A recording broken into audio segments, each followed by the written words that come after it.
À la une de ce journal, le MIVA s'ouvre à Abidjan. La 5e édition se tiendra sur 5 jours avec pour principal objet la valorisation des ressources locales et de la promotion du Made in Côte d'Ivoire. La lutte contre la corruption toujours en marche, un atelier de restitution du rapport de l'étude portant développement et mise en œuvre des approches et outils de prévention de la corruption s'est tenu à Abidjan. La réunion du comité de pilotage de la phase 2 du projet d'investissement forestier a permis de faire le bilan des actions menées au cours de l'année 2023 dans le cadre de la mise en œuvre de la seconde phase du projet. Et en santé mentale, une communauté religieuse a sensibilisé ses fidèles. Plus de précisions dans ce journal.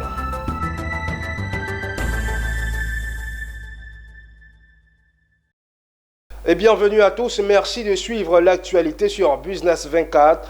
Nous démarrons avec le marché ivoirien de l'artisanat MIVA qui remet le couvert pour la 5e fois et pour 5 jours de valorisation des ressources locales et de la promotion du Made in Côte d'Ivoire. Cette 5e édition a été ouverte par le ministre du Commerce, de l'Industrie et de la Promotion des PME Souleymane Diarra au parc des expositions dans la commune de Port-Boué. Le commentaire de Walter Kofi.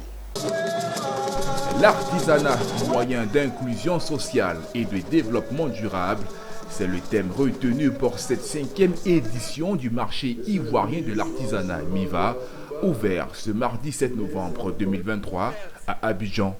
Considéré comme l'un des rendez-vous uniques du savoir-faire et de la créativité, il a pour objectif de valoriser les ressources locales et faire la promotion du Made in Côte d'Ivoire.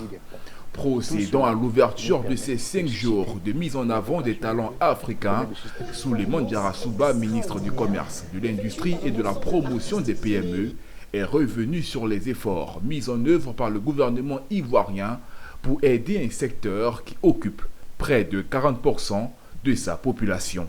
Il a invité les artisans à profiter de cette foire qui est la leur en scellant des partenariats. Durant ces 5 jours, expositions, ventes, dégustations, défilés de mode vont meubler cette 5e édition qui sera aussi l'affaire d'experts qui, lors de panels, vont exposer sur les défis du secteur de l'artisanat. Notons que le Congo est le pays invité de cette édition du MIVA. Il se tient du 7 au 11 novembre au parc des expositions dans la commune de Port-Boué. Ce rendez-vous biennal est une initiative du gouvernement ivoirien mise en œuvre depuis 2014. Et parlons de lutte contre la corruption. Ce mardi s'est ouvert à Abidjan l'atelier de restitution du rapport de l'étude portant développement et mise en œuvre des approches et outils de prévention de la corruption et du renforcement des systèmes d'intégrité dans les administrations publiques. Cette étude, initiée par la Haute Autorité pour la bonne gouvernance et la coopération allemande GIZ, vise à renforcer la lutte contre la corruption, nous disent Konena Nourgo et Ezekiel Siri. Redorer l'image d'intégrité de l'administration publique de Côte d'Ivoire, c'est l'objectif principal recherché par la Haute Autorité pour la bonne gouvernance. Pour atteindre cet objectif, elle multiplie les initiatives comme l'étude portant développement et mise en œuvre des approches et outils de prévention de la corruption et du renforcement des systèmes d'intégrité dans les administrations publiques, dont la restitution a débuté le mardi 7 novembre à Abidjan. Dans 4 secteurs, construction, santé, douane et la fonction publique au niveau des concours administratifs. Pourquoi on a choisi ces quatre secteurs? C'est des secteurs qui sont déjà avancés en matière de bonne gouvernance. C'est des secteurs qui ont fait de nombreuses réformes ces dernières années pour améliorer leur gouvernance en interne. Donc, c'était des secteurs qui étaient propices, qui sont engagés dans l'amélioration de la gouvernance dans leur domaine. Donc, on a choisi d'aller accompagner ces secteurs-là. Cette étude, lancée il y a 1 an par la HABG et la coopération allemande GIZ, concerne les domaines de la santé, la douane, la construction et la fonction publique, dont les représentants sont autour de la table. Une étude qui a été confiée au cabinet KPMG. Les méthodes de travail, comme je le disais, étaient vraiment simples. La première méthode, c'est d'abord tout début d'identifier les distances, donc d'évaluer la maturité du dispositif d'intégrité existant. Après, nous allons, bien entendu, avec les différents opérationnels, donc les administrations concernées. Cet atelier de restitution prendra fin le mercredi 8 novembre 2023. Intéressons-nous à présent au transport des marchandises dangereuses par voie maritime qui occupe une place importante dans la gouvernance des activités maritimes et portuaires. C'est pourquoi, dans le cadre des activités de l'Institut de sécurité maritime interrégionale de l'Académie régionale des sciences et techniques de la mer, un stage de formation sur la gestion des marchandises dangereuses est organisé. L'objectif principal visé par ce stage est de sensibiliser les acteurs portuaires en vue d'une meilleure prise en charge des marchandises dangereuses dans les ports des pays éligibles au projet Safe Port. Le commentaire de Walter Kofi.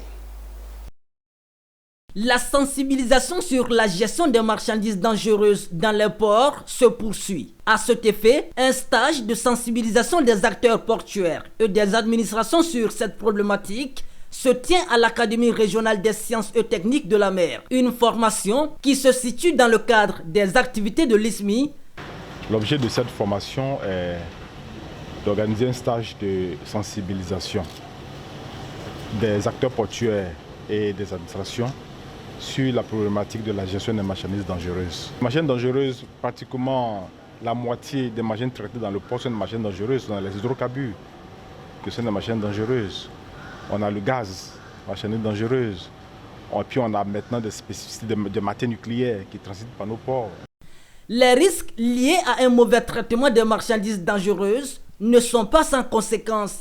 1947 au port de Texas, 2015 au port de Tianjin et tout récemment le cas de Beyrouth en 2020 ont poussé les hautes instances telles que l'Organisation maritime internationale à outiller les acteurs dans la chaîne de traitement des marchandises dangereuses.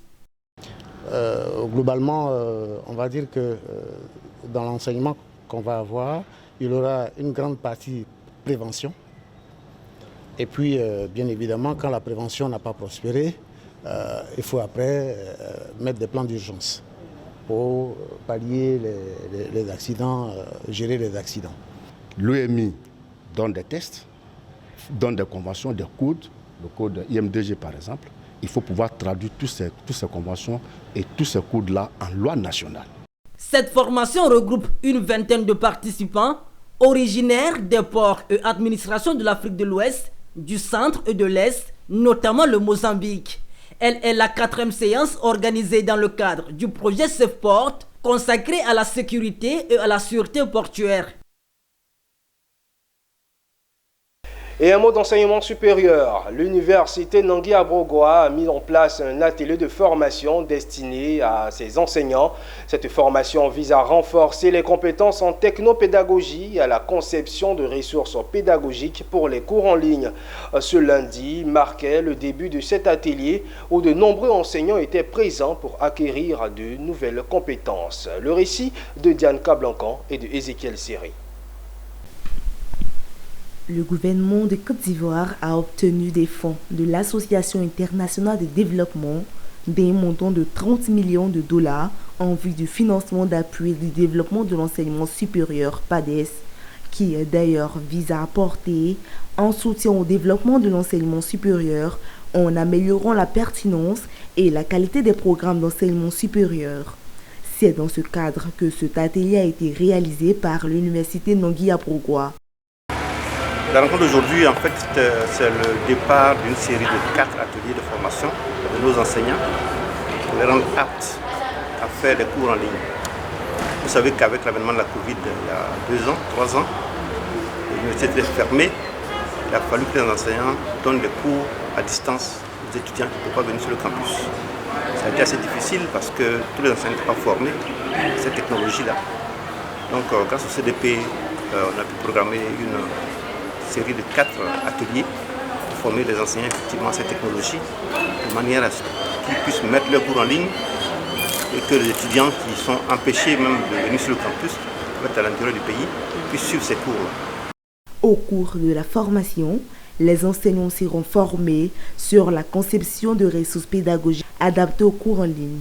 Ils vont apprendre à utiliser des outils numériques tels que les logiciels de création des contenus interactifs, les plateformes d'apprentissage en ligne et les outils de collaboration virtuelle. L'objectif est de permettre aux enseignants de créer des supports d'apprentissage attrayants et efficaces pour les étudiants. Oui, la formation est la bienvenue parce qu'actuellement, avec l'aide des LMND, il faudrait faire les cours en ligne pour pouvoir pallier à certaines éventualités. L'atelier de formation des enseignants de l'université Nongui à Brogoua en technopédagogique et conception de ressources pédagogiques pour les cours en ligne aura un succès. Récemment s'est tenue la deuxième réunion du comité de pilotage de la phase 2 du projet d'investissement forestier à Abidjan. Organisée par le ministère des Eaux et Forêts, cette rencontre a réuni de nombreux acteurs impliqués dans la préservation des ressources forestières en Côte d'Ivoire. Elle a permis de faire le bilan des actions menées au cours de l'année 2023 dans le cadre de la mise en œuvre de la seconde phase du projet. Le reportage est signé Michel Brou et c'était ici. Ce sont 320 000 hectares de couverts forestiers visés à travers le projet d'investissement forestier d'ici 2030 pour un financement de 90 milliards de francs CFA. Le projet prévoit les 5 années à venir la reconstruction de 300 000 hectares d'agroforesterie dans les zones sud du pays et 20 000 hectares de reboisement au nord.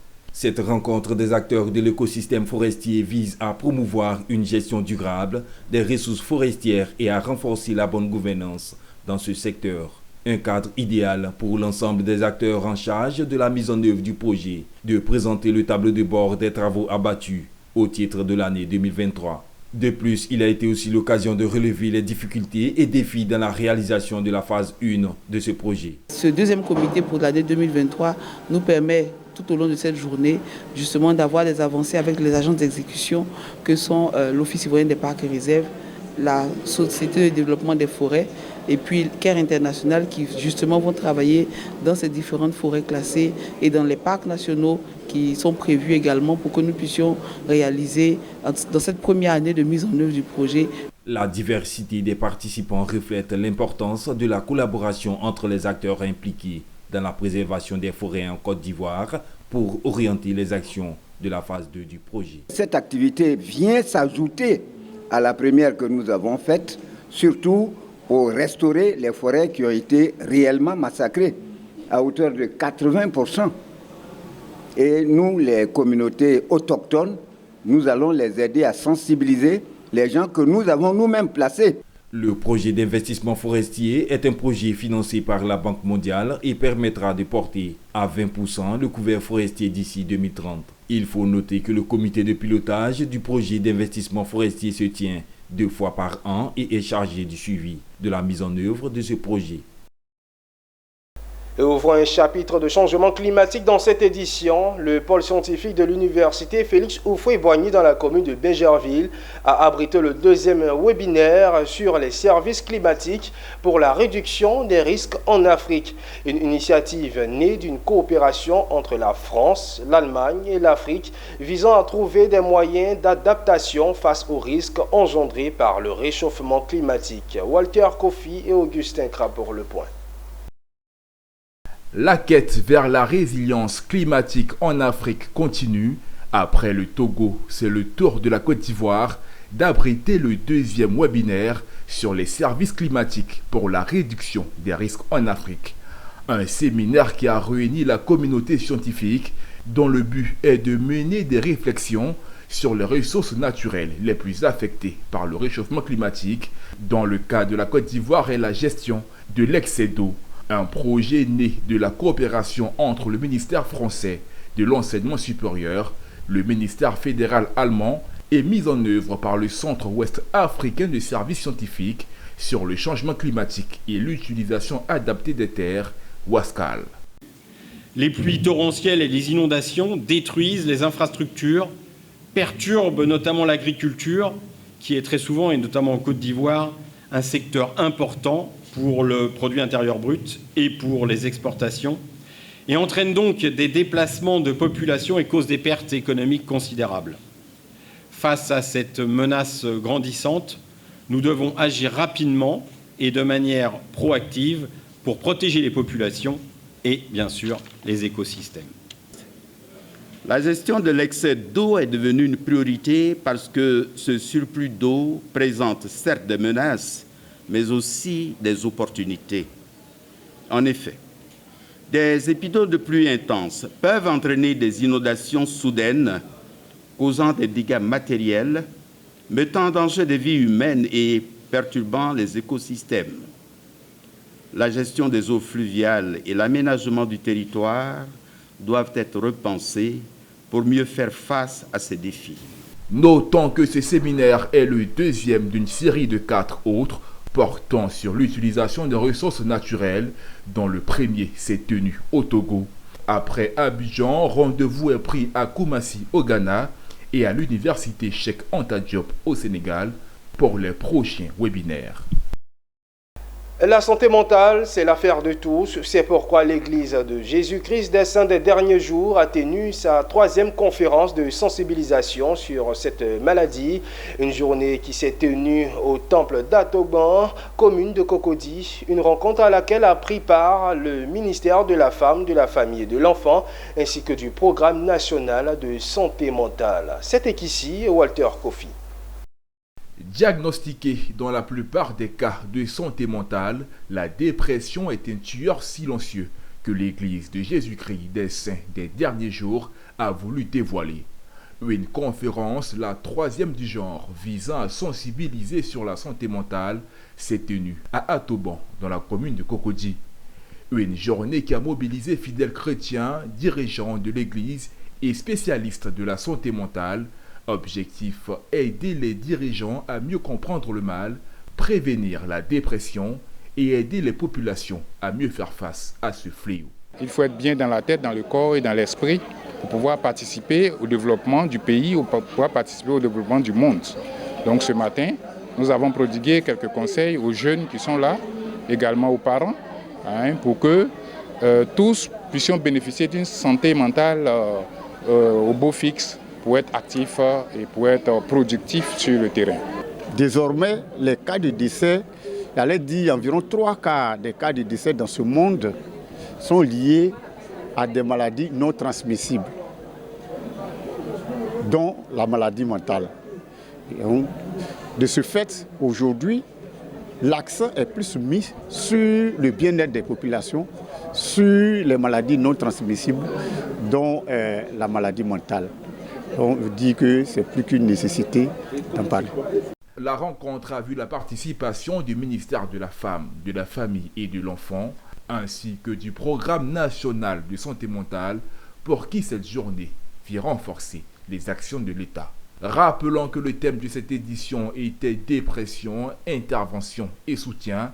Elle est la 3e du genre organisée par l'Église de Jésus-Christ des Saints des derniers jours, qui, en dehors de sa mission divine, veut contribuer au bien-être des populations. Le village de Sokwamekro, dans la sous-préfecture de Bobo, département de Boaké, abrite le pozolane, un minéraire exploité par le cimentier Lafarge Holcim. Ce dernier a donc décidé, dans le cadre de la responsabilité sociétale des entreprises, de venir en aide au village de Sokwamekro qui joue dans la carrière. Il a donc décidé de lui offrir une école primaire toute neuve. Celle-ci a été inaugurée ce mardi devant les autorités de la région, notamment le sous-préfet, le député, le directeur de la cimenterie Lafarge. Le commentaire est signé Philippe Zabo. Des ténèbres à la lumière, tels sont les mots que l'on peut employer pour qualifier l'école primaire publique de Sokwamekro. Une ancienne école sortie de la précarité par l'entreprise Lafarge Holcim dans le cadre de sa RSE. Une nouvelle école qui respecte les normes environnementales et qui fait la fierté aussi bien des autorités que des villageois qui sont venus nombreux à son inauguration. Vous savez que autant en tant que membre du groupe Holcim, on a effectivement des objectifs en termes de responsabilité sociétale de l'entreprise. Et ce projet-là fait partie effectivement d'une liste de projets qui rentrent dans le cadre de cette responsabilité sociétale. Donc ça fait partie de notre responsabilité de ne pas uniquement vendre du ciment, mais aussi la communauté, tout ce qui est travail qui peut servir à nos communautés.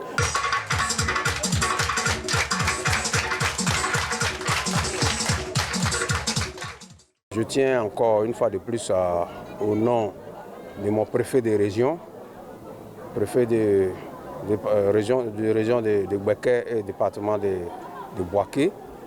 Et au nom de l'État de Côte d'Ivoire, je tiens à remercier encore la FAGE.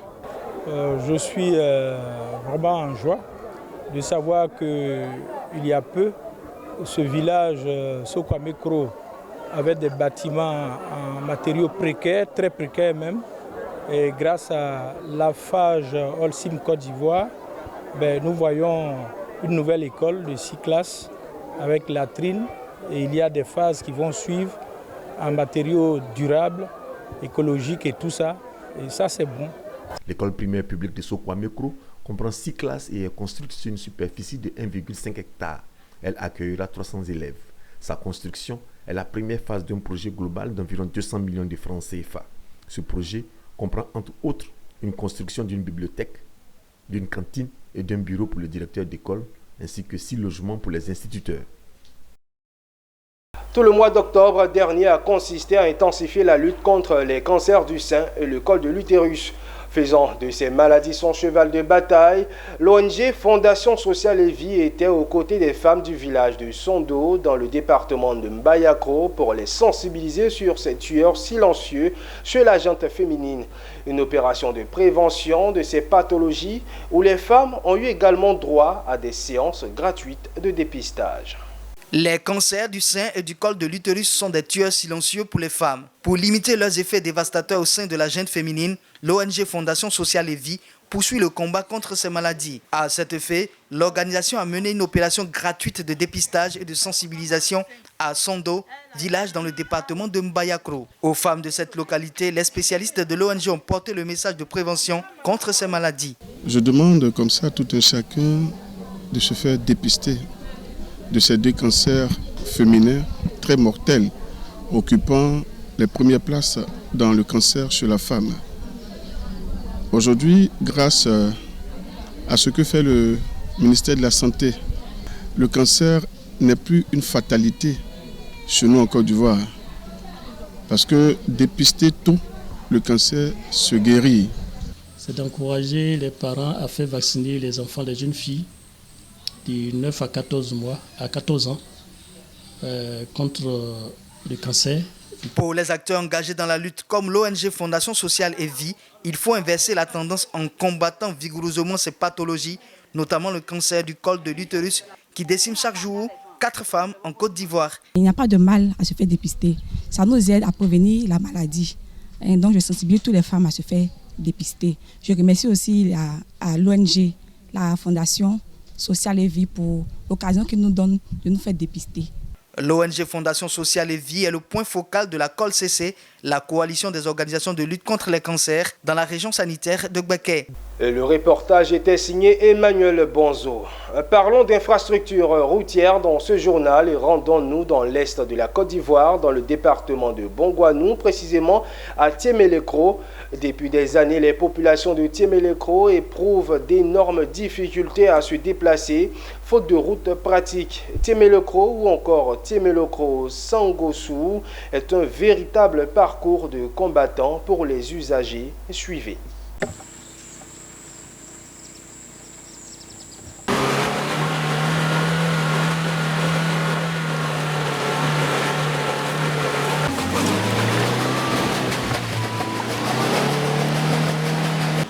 Diablo, ama yaki amo blana loto ni wa bloqué. Yesu ko fa Maria mi uye ya na wa bloqué. Ama yaki amo blanc. J'ai cherché un malade à Frondobo, Telebo. Bon, arrivé en coup de route aussi, bon, la voiture s'est enfoncée, l'ambulance s'est enfoncée. Tiémélé-Kro, on a besoin de route. On a problème de route vraiment. Parce que souvent, s'il pleut, on ne peut même pas faire évacuation sur Tiémélé-Kro. C'est très compliqué pour nous. Je suis là, j'ai vu mon téléphone en train de sonner. Le gars, il voit le numéro de mon frère. Il décroche, mais il n'aurait pas devenu. Sur la route, il lui a demandé à quoi qui s'est passé. Il dit il y a une de nos soeurs qui ne sent pas bien, l'ambulance s'est enfoncée. Sur la route, il est devenu l'aider à pousser le camion. Et ça, bon, effectivement, nous, on a pris notre véhicule, notre moto plutôt. On est arrivé, effectivement, c'est foncé, donc on est venu pousser l'ambulance.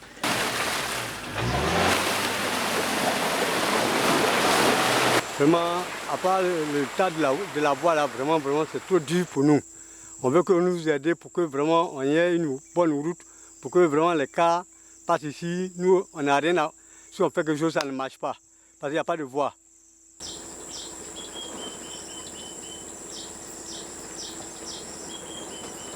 Vraiment parce que compte tenu de l'état de la route, on souffre beaucoup. La route est impraticable, surtout quand il pleut même. Vraiment, on souffre, la population souffre énormément. Ok, bon, voilà l'ambulance même qui vient de passer tout à l'heure là. Bon, vraiment, on ne sait pas s'il y a malade ou pas, mais plus souvent quand il passe, ça se garde sur la route ou ça s'est embourbé. Vraiment, nous souhaitons que vraiment l'État fait effort pour nous.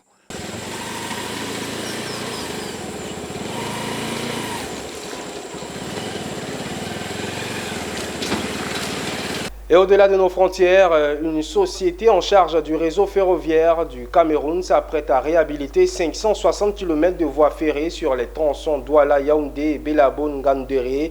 Le plan s'inscrit en effet dans le cadre des investissements annoncés par plusieurs bailleurs, notamment la Banque européenne d'investissement, la Banque mondiale et l'Agence française de développement pour financer la rénovation des chemins de fer du pays afin de faciliter la mobilité des personnes et l'acheminement des marchandises. Et en formation, l'université d'Addis Abeba, la principale d'Éthiopie, a annoncé avoir signé un accord de coopération avec la fondation éducative turque Marif pour une période de 3 ans. L'accord signé le vendredi dernier concerne les activités liées à l'éducation et à la recherche pour des avantages mutuels. Le protocole d'accord indique que la mise en œuvre des projets de coopération sera réalisée par la signature de protocoles additionnels qui incluent les détails du projet ou par une notification écrite qui indique l'acceptation de la proposition de l'autre partie. Cet accord reflète la volonté d'internalisation de l'université éthiopienne. Et nous refermons ce journal que nous avons pris plaisir à vous proposer. Merci de votre attention. Le programme se poursuit sur Business 24 Africa, la chaîne au cœur de l'information économique.